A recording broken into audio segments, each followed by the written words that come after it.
기도드리옵나이다. 아멘. 이것은 내 성경입니다. 나는 성경이 말씀하는 모든 것을 믿습니다. 나는 하나님의 자녀이며 성경 속에 있는 모든 약속들도 내 것이고 성경이 할 수 있다고 한 모든 일들을 나는 할 수 있습니다. 나는 지금 하나님의 말씀을 받습니다. 내 생각은 깨어 있고 내 마음은 열려 있습니다. 지금 받으려 하는 하나님의 말씀으로 인해 분명히 나는 변할 것이고 성장할 것입니다. 할렐루야. 아멘. 복음이 시작되다 시리즈를 시작하면서 두 번째 말씀은 복음을 예비하는 자라는 제목입니다. 지난주에 우리가 복음의 시작이라고 하는 제목을 가지고 말씀을 나누었습니다. 마가복음 1장 1절 우리 다 같이 한번 암송해 보겠습니다. 아멘. 대단합니다. 머리 진짜 좋습니다. 일주일이 지났는데도 잊지 않고 잘 알고 있는 게 너무나 감사하네요. 그렇습니다. 하나님의 아들 예수 그리스도의 복음의 시작이라. 그게 마가복음 1장 1절의 말씀이고 지난주 우리가 구체적으로 살펴봤던 이야기입니다. 하나님의 아들 예수 그리스도, 그분은 황제의 아들이 아니라, 그분은 세상의 황제 그 정도가 아니라 하나님의 아들 예수 그리스도, 그분의 복음이라는 겁니다. 그분이 우리에게 주시는 것이 복음이고 그분이 우리를 통하여서 이루고자 하는 일들이 이 복음의 시작 속에 참여시키는 겁니다. 복음을 낳는다라는 것은 하나님의 백성이 된다라는 건데, 우리가 예수 믿으면 천국 간다라는 말을 합니다. 이 말은 단순히 죽어서 가는 천국만을 말하는 것 아닙니다. 죽어서 가는 천국도 맞는 말이지만 더 중요한 이슈는 우리가 지금 현재 이 땅에 그 나라가 임했다, 이 땅에 하나님의 영광이 도래했고 하나님의 백성으로서 우리가 살아가는 순간순간마다 하나님의 도우시는 손길에 붙들려서 하나님의 나라를 누리면서 살 수 있는 은혜를 주셨다라는 겁니다. 이것이 놀라운 복음의 시작입니다. 비록 이 땅은 아직은 공중권세 잡은 자가 아직 힘이 있고 우리를 순간순간 넘어뜨리고 좌절에 빠지게 하고 죄를 짓게 하고 문제를 일으키고 이래서 어려움, 할 수만 있으면 믿는 자를 삼키기 위해서 막 공격해 오지만, 그럼에도 불구하고 하나님의 영광의 복음이 우리와 함께하기 때문에 우리는 이 땅에서 승리의 계가를 부를 수가 있다는 것이 복음의 핵심입니다. 우리는 이 복음을 살펴보면서 다시 한 번 더 확인하게 되는 것이, 오늘 이 마가복음의 그 스토리를 이렇게 이해가 되는 거예요. 첫 번째 1절에 복음의 시작을 선포하고 난 다음에 그 다음 2절부터 8절까지 누구에 대한 이야기를 하고 있느냐 하면 세례 요한에 대한 이야기를 하고 있다라는 것에 여러분 좀 궁금함을 가져야 합니다. 예수 그리스도의 복음의 시작이라고 말씀하면서 예수 그리스도에 대한 이야기를 계속해서 확장시켜 나가야 하는데도 불구하고 먼저 하는 이야기가 세례 요한의 이야기를 하고 있습니다. 마태복음에는 예수님의 족보가 바로 쭉 나오면서 전체적으로 복음에 대한 그 가다가 중간에 세례 요한의 이야기가 나옵니다만은, 마가복음의 서두에는 한 구절은 예수 그리스도의 복음의 시작이라 말하고 난 다음에 세례 요한의 이야기가 나옵니다. 왜 그럴까요? 이 편지를 받는 대상이 누구라고 그랬습니까? 로마인들이죠. 로마인. 그러니까 유대인의 사회에서 일어났던 일들을 로마에 있는 이방인들에게 전하기 위해서 기록되어진 것이 마가복음인데, 그 당시 문화가 어떠냐면 로마의 황제가 길을 떠나면 먼저 전령들과 사신들이, 그 다음에 그 앞서가는 경호대들이 먼저 가서 길을 닦는 일을 합니다. 그게 기본적인 배경이에요. 그러니까 황제가 그냥 무턱대고 뚜루룩 가는 게 아니라 황제가 가기 위해서 미리 동안 준비하고 계획하고 그 동네 사정들을 다 파악하고 그렇게 하고 난 다음에 황제가 가는 거예요. 황제와는 다르지만 우리나라에도 이런 일들이 동일하게 일어납니다. 충현교회에 있을 때에 YS가 대통령이 되셨는데 그분이 그 교회 충현교회 장로님이셨거든요. 대통령이 되기 전에는 뭐 당 대표를 할 때는 교회를 와도 뭐 그렇게까지 뭐 이야기 없어요. 그냥 오시나 보다 가시나 보다 그랬는데 대통령이 되고 나니까 교회를 오려고 하니까 내일 주일이다. 교회를 온다 하면 토요일 날 미리 경호실에서 사람이 나와서 교회를 뭐 평상시 안 하던 금속 탐지기 같은 것 가지고 의자를 다 하는 거예요.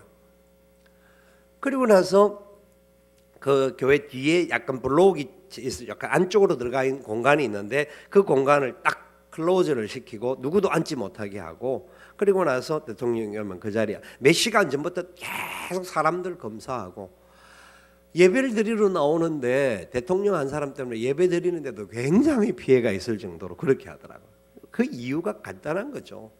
혹시라도 만약에 비밀이 세워져서 대통령이 와서 무슨 피해를 입을까 싶어서 그런 거죠. 그러니까 그 일을 위해서 미리 경호실에서는 굉장히 긴장을 하고 그래서 가능하면 공적인 예배의 자리를 못 가도록 건의를 많이 했습니다. 그런 여러 가지 사정들 때문에.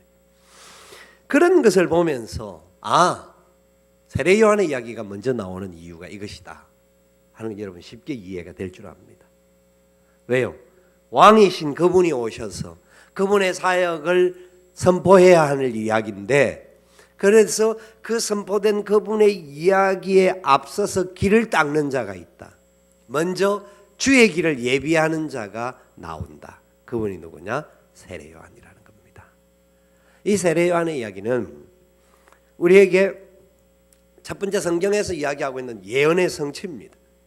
구약의 많은 부분에 있어서 세례 요한이 이게 주의 길을 예비하는 자가 먼저 온다라고 하는 그 말씀이 구약의 수많은 부분에 계속되어 반복되어 나왔습니다.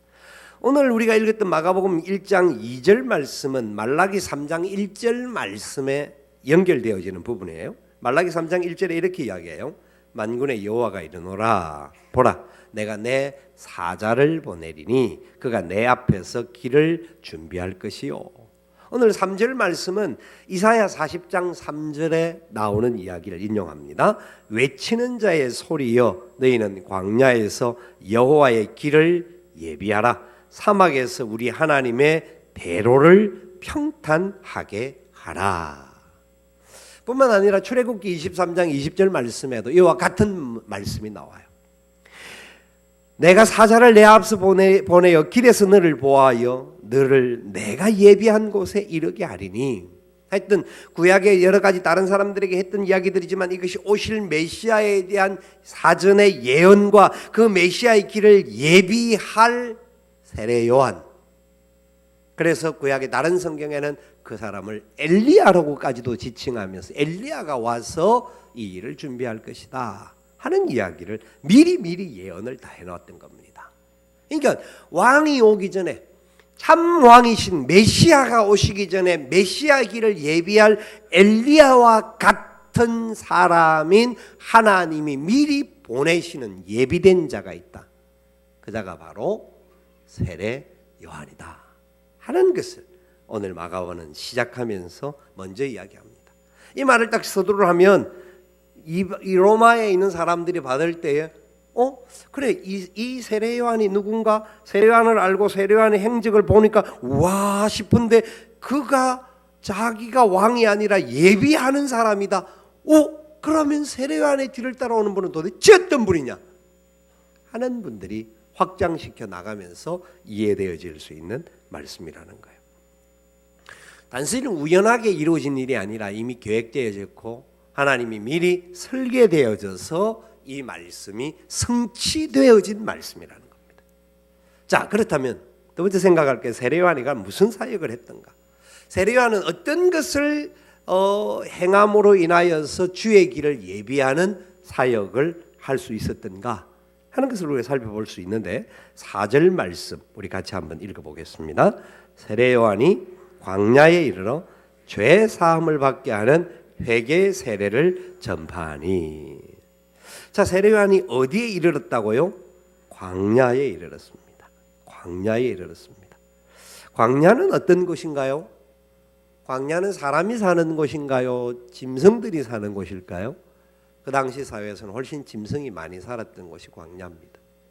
광야는 사람들이 많이 모여 있는 공간이 아닙니다. 그런데 광야에 이르렀다. 그곳에서 말씀을 전파했는데 무슨 말을 전파했냐면 죄 사함을 받게 하는 회개 세례를 전파했다.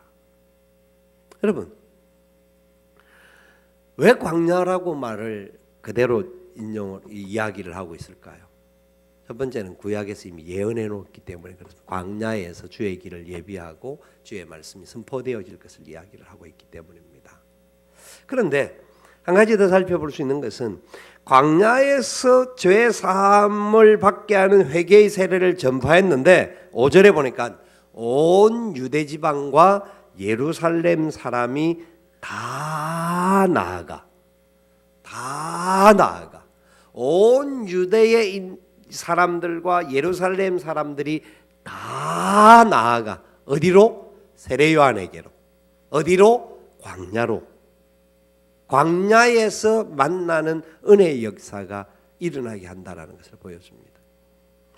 또 한 가지 이 광야라고 하는 부분을 좀 이제 영적인 해석으로 저는 틀리지 않다고 보는 부분입니다. 이 부분은 왜 세례 요한이 광야에 외쳤던가? 이거는 그 시대에 외쳤을 뿐만 아니라 모든 시대에 광야에서 외치는 자의 소리가 있어야 한다라는 것을 보여주는 말씀이라고 보는데 우리 인생길을 이야기를 합니다. 광야 같은 세상을 산다고 이야기하죠.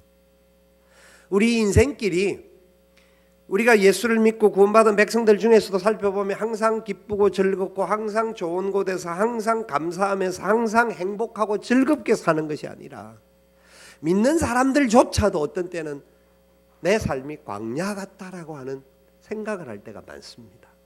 눈물의 골짜기를 통과할 때가 있고 아쉬움과 한탄과 고통과 아픔과 상처와 두려움과 여러 위기들을 둘러싸고 있는 이것은 인생이라고 하면 누구나 겪게 되는 부분들입니다. 그렇기 때문에 우리가 걸어가는 모든 인생길은 어쩌면 믿든 아니 믿든 상관없이 모든 사람이 광야의 삶을 살고 있을 겁니다. 그렇기 때문에 광야에서 말씀을 외칠 수밖에 없다가 저는 이해를 되어지는 겁니다. 광야에서 말씀을 외치는데 그 말씀을 외치는 내용이 뭐냐? 죄 사함을 받게 하는 회개의 세례를 전파했습니다. 무엇을 받게 하는? 죄 사함을 받게 하는. 무엇을? 회개의 세례. 죄 사함을 받게 하는 회개.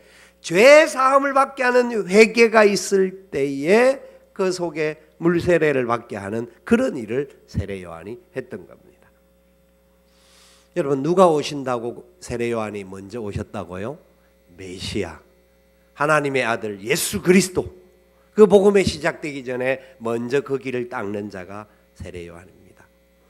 왕이 오실 때 특별히 왕 앞에 나아가서 왕을 아련하려고 하면 왕을 우리가 직접 아련해 본 적은 없습니다만은 청와대를 한번 가본 적이 있는데 청와대를 가려고 하니까 신은조에서부터 그날 입고 가야 할 복장들 이런 것들까지 기본적인 것들을 체크를 하더라고요.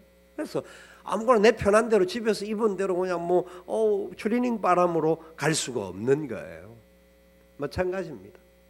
하나님의 아들 그 복음의 능력 그 예수 그리스도를 모시고 그 복음을 받아들이려고 하니까 우리가 먼저 해결해야 될 문제가 있습니다. 우리의 마음밭을 먼저 갈아야 합니다. 깨끗하게 해야 합니다. 변화가 일어나야 합니다. 생각이 되어 다시 바뀌어져야 한다는 것을 세례 요한은 죄 사함을 받게 하는 회개라고 선포하고 있다는 겁니다. 너희들이 죄 사함을 받기 위해서 회개하라. 그리고 세례를 받아라. 그렇게 선포하고 있는 겁니다. 여러분, 이 회개라고 하는 단어는 메타노이아라고 하는 단어를 쓰는데 메타라고 하는 다르다라는 뜻과 노에오라고 하는 생각하다 하는 뜻이 합쳐진 겁니다. 그러니까 사람들의 기본적인 마음과 사고방식을 근본적으로 바꾸는 것을 말하는 겁니다. 고치는 것을 말합니다. 하나님을 향한 생각, 예수 그리스도에 대한 마음가짐들이 기본적으로 바뀌어져야 된다는 것을 말합니다. 여러분, 우리의 마음은 광야 같은 마음을 가지고 있고 여러 가지 자기중심적이고 이기적이고 욕망이 많은 마음으로 가득 차 있습니다. 그 마음에 복음이 담겨지기가 어렵다는 거죠. 그래서 죄 사함을 받게 하는 회개의 세례를 우리는 받아야 한다는 겁니다. 이미 저와 여러분들은 죄 사함을 받게 하는 회개의 세례를 받은 줄로 믿습니다. 우리는 이미 받은 사람들이에요. 그런데 예수님께서 제자들의 발을 닦아주실 때에 그 발을 닦을 때 베드로가 내 발 안 닦아도 됩니다. 주님 그럴 필요가 없습니다라고 막 손사래를 쳤지 않습니까? 그러나 네가 이 발을 내가 닦아주는 발을 닦지 아니하면 너와 나와 상관이 없다라고 하는 말씀을 하시면서 예수님이 깨우쳐 주니까 몸까지 주님 그럼 다 전부를 아니야 이미 씻었으니까 발만 닦으면 돼.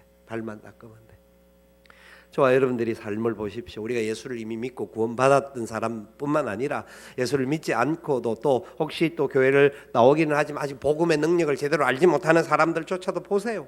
우리의 삶이 항상 죄가 전혀 관계없이 사는 것이 아니라 나도 모르게 우리가 조금 정도의 차이는 있지만 거의 대다수의 사람들이 죄가 우리에게 찾아오는 것을 거절하지 못하는 그런 삶을 살 때가 많습니다. 나도 모르게 내 발에 먼지를 묻히는 일들이 많이 있다라는 겁니다. 그렇기 때문에 죄사함은 한 번 받을 뿐만 아니라 온전히 예수 그리스도로 말미암아 깨끗한 죄사함을 받았었던 존재들이지만 그러나 우리의 삶 속에 매일 순간마다 다시 이 복음의 능력에 붙들려 살기를 소망하는 우리들은 회개의 역사를 일으키는 삶을 살아가야 되는 겁니다. 이 회개가 필요합니다. 세례요한이 이렇게 말을 할 때 이 말을 유진 피터슨이라는 사자는 아주 재밌게 번역을 편하게 우리의 마음을 부드럽고 바르게 길을 만드는 것이다. 그러니까 완악했던 마음, 광야 같은 마음, 여러 가지 갈등과 구조 속에 살았던 이런 마음들이 부드러워지고 바르게, 그러니까 바르게라는 것은 그분을 향하여 나아갈 수 있는 길이 되도록 그렇게 길을 만든다라는 겁니다. 여러분 이것이 회개입니다. 저와 여러분들의 삶의 방향이 어디에 있습니까? 저와 여러분들이 예수 그리스도가 참으로 나의 복음인 줄 믿으십니까? 그분만이 나의 생명인 줄 믿으십니까? 내 삶의 자세가 그분을 향하여 나아갈 수 있기를 바랍니다. 그 복음이 나를 주장할 수 있도록. 그렇기 때문에 내가 살아가는 삶의 자리 속에서 끊임없이 묻혀지는 죄의 문제들을 털어낼 수 있고 회개하는 은혜 역사가 일어날 수 있기를 바랍니다. 그런데 세례요한은 이렇게 그에게 맡겨주신 이 복음의 귀한 사명을 너무나 잘 감당하면서 그 이야기에 대하여서 한 가지 더 고민할 볼 것들이 저희들에게 있습니다. 세례요한이 어떤 존재인가에 대해서 조금 이따 다시 살펴볼 텐데 이 본문의 말씀을 가지고 고든 맥도날드라고 하는 목사님이 계신데 고든 맥도날드라는 목사님은 상한 감정의 치유라든지 많은 책들을 써서 수많은 사람들에게 참 하나님의 살아계심과 복음의 회복과 자기의 삶의 참된 자유와 기쁨을 누릴 수 있는 그런 역할을 굉장히 많이 하신 분입니다. 그전에도 그랬지만 그분의 목회 현장 속에서 굉장히 많은 사람이 인정을 받는 중에 어느 순간에 한번 큰 죄를 저지릅니다. 7계를 범하게 돼요.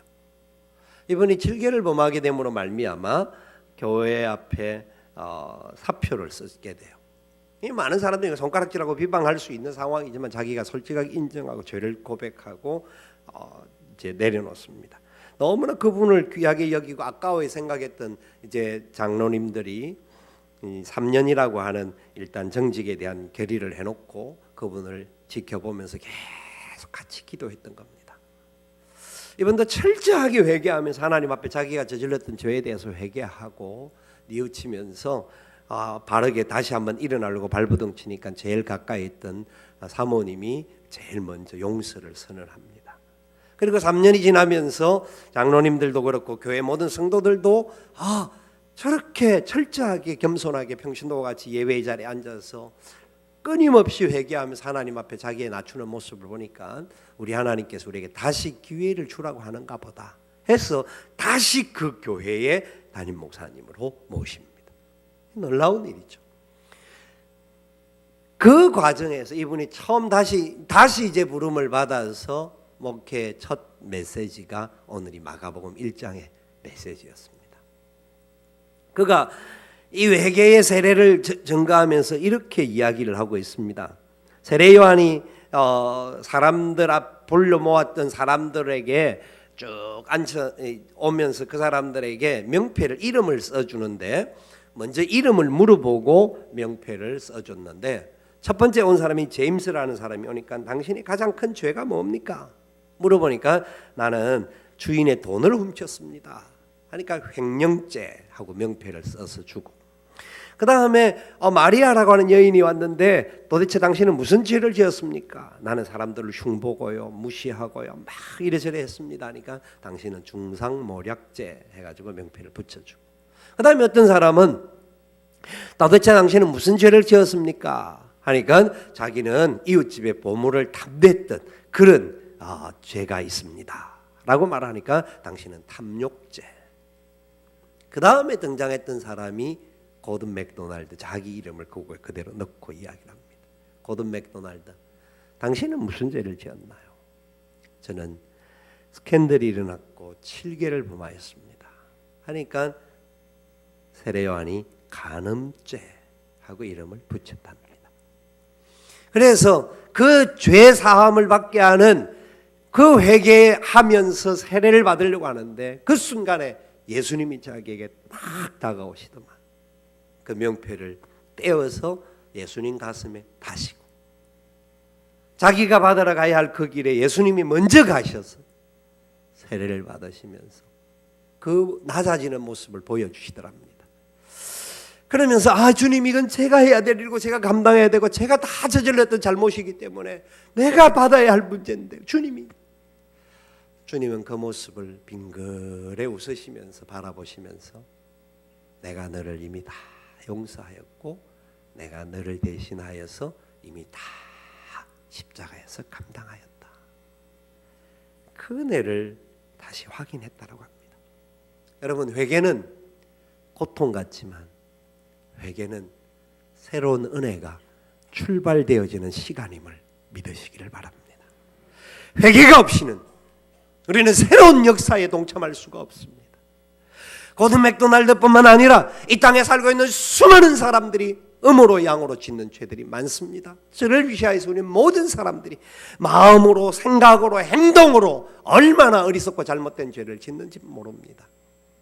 그럴 때 우리는 다시 한번 하나님 앞에 회개의 눈물을 흘리게 되면 주님이 보좌에 앉으셔서 우리들을 위하여서 손 내밀어 주면서 내가 이미 다 용서했다. 이미 다 용서했어. 내가 너 발을 닦아줬지 않니? 그러니 너도 이제는 그 기쁨을 가지고 다른 사람의 발을 닦아주기를 바란다. 그 은혜가 저와 여러분에게 나타날 줄 믿으시기를 바랍니다. 주님은 다시 기억지 아니하겠다고 약속하셨습니다. 다시 죄를 위하여 제사 드릴 것이 없다라고 히브리서에서 우리에게 약속해 주셨습니다.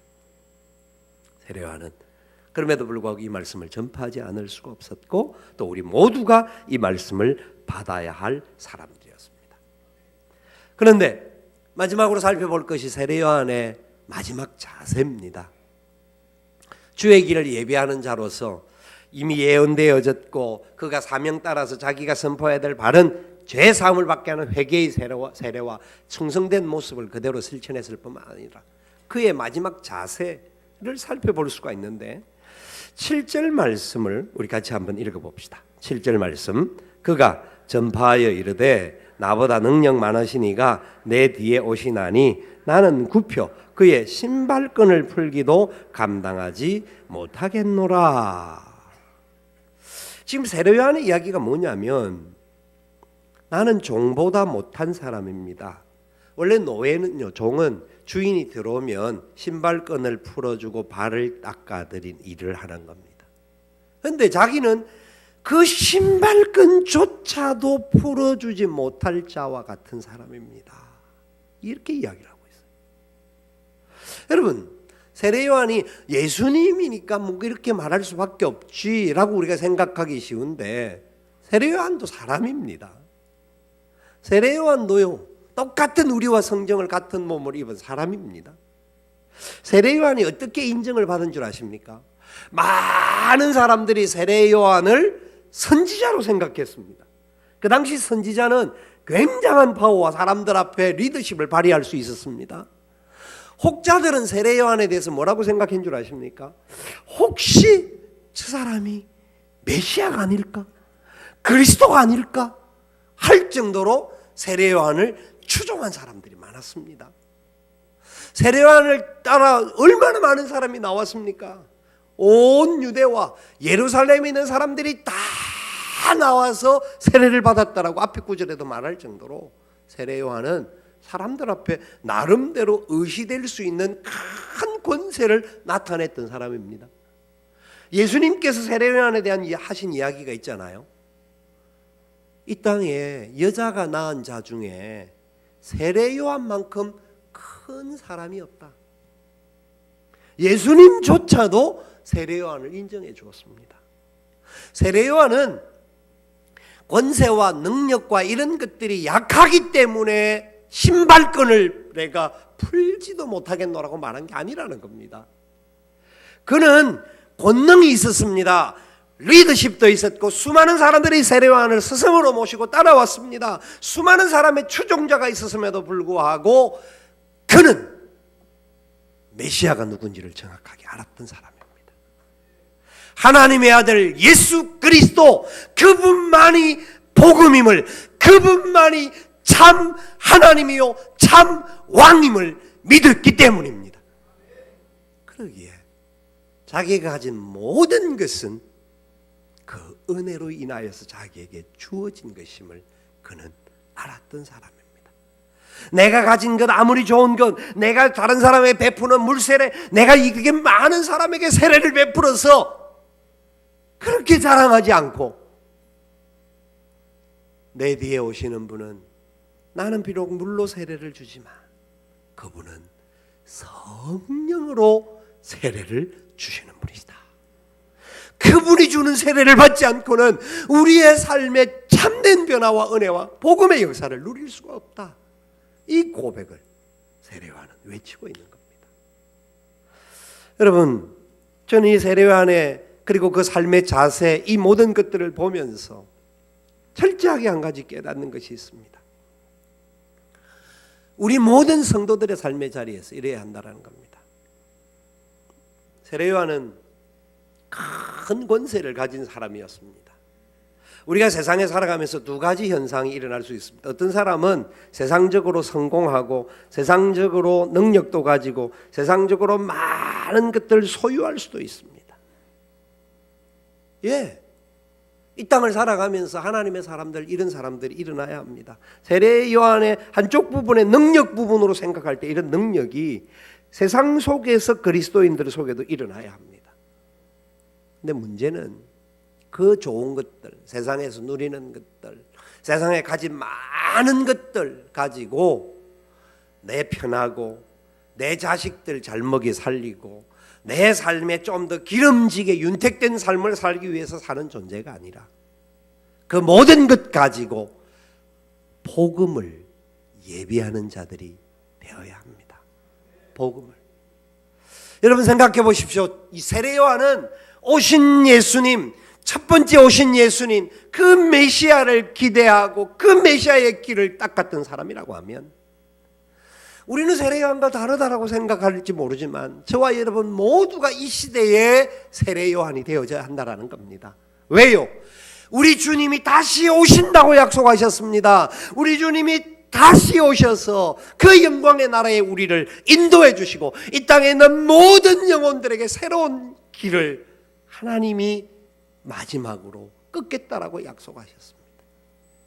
그렇다고 한다면 심판의 자리에 빠져가야 할 내 가족, 내 형제, 내 이웃들에게 우리는 세례 요한과 같이 복음을 예비하는 자들로 그들에게 줄 수 있어야 합니다. 그들에게 선포할 수 있어야 합니다. 내가 가진 이것, 내가 누리는 좋은 것, 내가 세상에서 받은 이런 큰 권세 너무 좋은 것이다. 그러나 이 아무리 좋은 것이라 할지라도 내 안에 있는 복음, 내 안에 내가 모시고 있는 예수 그리스도보다 귀한 분이 아니야. 당신들은 내 삶을 부러워할지는 모르지만 내 삶보다 당신들은 더 부러워할 것이 있는데 그것은 바로 내가 모시고 있는 예수 그리스도, 내가 가지고 있는 복음, 이것을 당신들이 받아야 돼. 선언할 수 있어야 합니다. 사람들은 외적인 것을 좋아하는데 우리는 선언할 것이 내 속에 더 좋은 것이 있음을 말해야 합니다. 정반대의 사람도 있을 수가 있습니다. 세상에서는 힘들고 어렵고 사회적인 지위와 경제적인 부분과 여러 가지 부분이 힘들 수가 있습니다. 예, 세상을 살다가 보면 여러 가지 상황이 다르기 때문에 우리 생각대로 되어지지 않아서 너무너무 한숨 지을 일들을 만나는 경우들도 있습니다. 그러나 그때에도 저와 여러분의 가슴은 동일하게 세례 요한의 복음을 가진 사람으로 있어야 합니다. 우리의 삶은 겸손하게, 비굴하지 않아야 하지만 겸손하게 사람들을 향하여 외쳐야 합니다. 그래요, 당신들은 부귀영화를 찾고 좋은 것을 찾을지 모르지만 당신들이 알지 못하는 더 놀라운 능력, 더 놀라운 권세, 더 큰 은혜가 내 안에 있습니다. 내 안에 있는 예수 그리스도, 그분만이 나의 주 되시고 그분만이 나의 생명이시고 그분 때문에 나는 소망이 있고 그분 때문에 나는 지금 세상이 아무리 힘들다 할지라도 찬양할 수 있습니다. 선언할 수 있어야 합니다. 그게 사실입니다. 그게 사실입니다. 우리는 그것을 가진 사람이기 때문에 다른 사람 가진 거 부러워할 것도 없고, 예, 주어지면 감사하면서 선한 일을 위해서 쓰고 없으면 없는 대로 주의 복음 때문에 다른 사람 앞에 당당하며 당신들이 가진 그 어떤 것보다 내 속에는 더 좋은 것이 있습니다. 내가 그 예수님 모시고 살아가는 삶의 모습이 우리의 얼굴에서, 우리의 삶의 자리에서 그렇게 나타나는 것을 보여주는 복음을 예비한 자들이 될 수 있기를 바랍니다. 그것이 은혜입니다. 여러분, 이게 세례 요한의 마음이라고 저는 생각합니다. 세례 요한이 왜 낮아졌습니까? 왜 신발끈도 풀지 못한다고 말했습니까? 은혜를 아는 사람이기 때문입니다. 우리가 주의 길을 예비하고 그 첩경을 만드는 것이 어떤 때는 힘들 때가 있습니다. 산을 깎아야 하고 새로운 길을 만들려고 하면 얼마나 그 신하들이 어렵겠습니까? 세례 요한도 그 어려움이 있었지만 잘 감당하면서 복음을 위하여 예비된 자들을 살았던 것 같이 저와 여러분들도 이 복음을 받은 사람들답게 이 세상을 향하여서 나는 복음을 예비하는 자다, 나는 다시 오실 메시아를 기다리는 자다, 그 메시아 모시고 살아가는 자기에 여러분들도 이 예수님 모시고 살아갈 수 있기를 바란다. 선언하고 보여주고 찬양하며 승리할 수 있기를 주님의 이름으로 축원을 드립니다. 아멘.